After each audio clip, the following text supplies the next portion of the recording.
ભોળી જનતાને ભોળવીને બાવો ચાલ્યો ભભૂતિ ચોળી.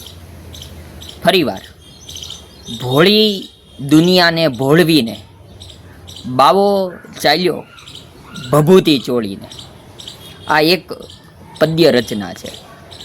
બીજી એવી જ સરસ મજાની પદ્ય રચના, રળી રળીને કમાણો, રળી રળીને કમાણો, માથે મેલશે મોટો પાણો. રળી રળીને કમાણો, માથે મેલશે મોટો પાણો.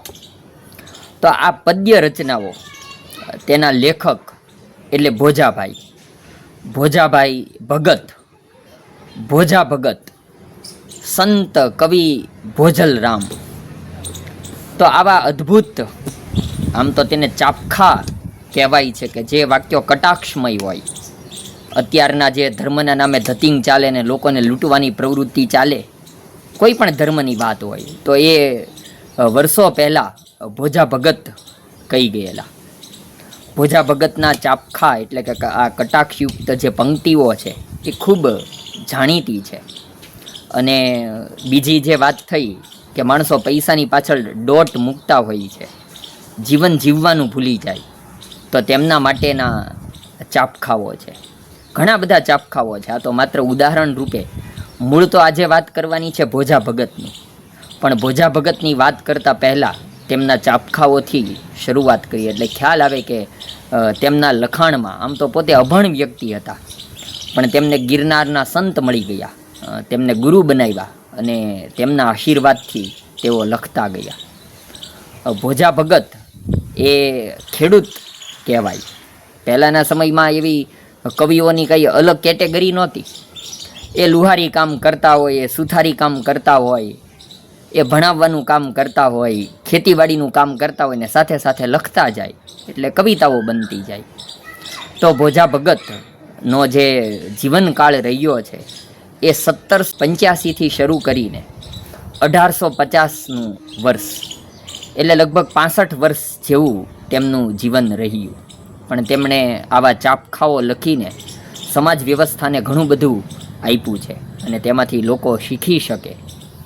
સંત કવિ તેમના 2 શિષ્યો જે ખૂબ જાણીતા થયા, એકની તો આપણે સૌ અત્યારે ખૂબ વાતો થતી રહે છે, જલારામ બાપા, વીરપુર ધામ અને તેના જલારામ બાપા એટલે ભોજા ભગતના શિષ્ય, ભોજલરામના શિષ્ય.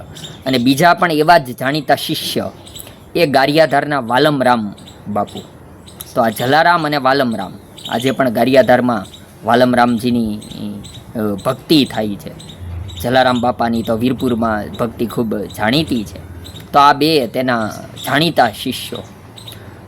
ભોજા ભગત આમ તો મૂળ એ સાવલિયા લેઉવા કણબી પરિવારમાં જન્મ થયેલો.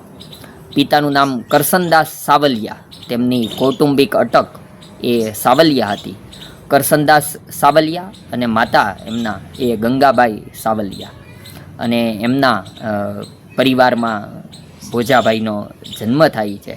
અને 1785થી શરૂ કરીને 1850નું તેમનું જીવન રહ્યું. દેવકી ગાલોળ અમરેલીનું ગામ છે, જેતપુર નજીક આવેલું, એ તેમનું મૂળ વતન.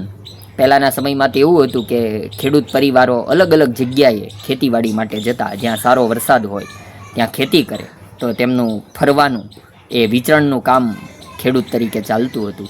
દેવકી ગાલોળ તો તેમનું વતન, પણ તેમણે જે કર્મભૂમિ બનાવી એ ફતેપુર ગામ.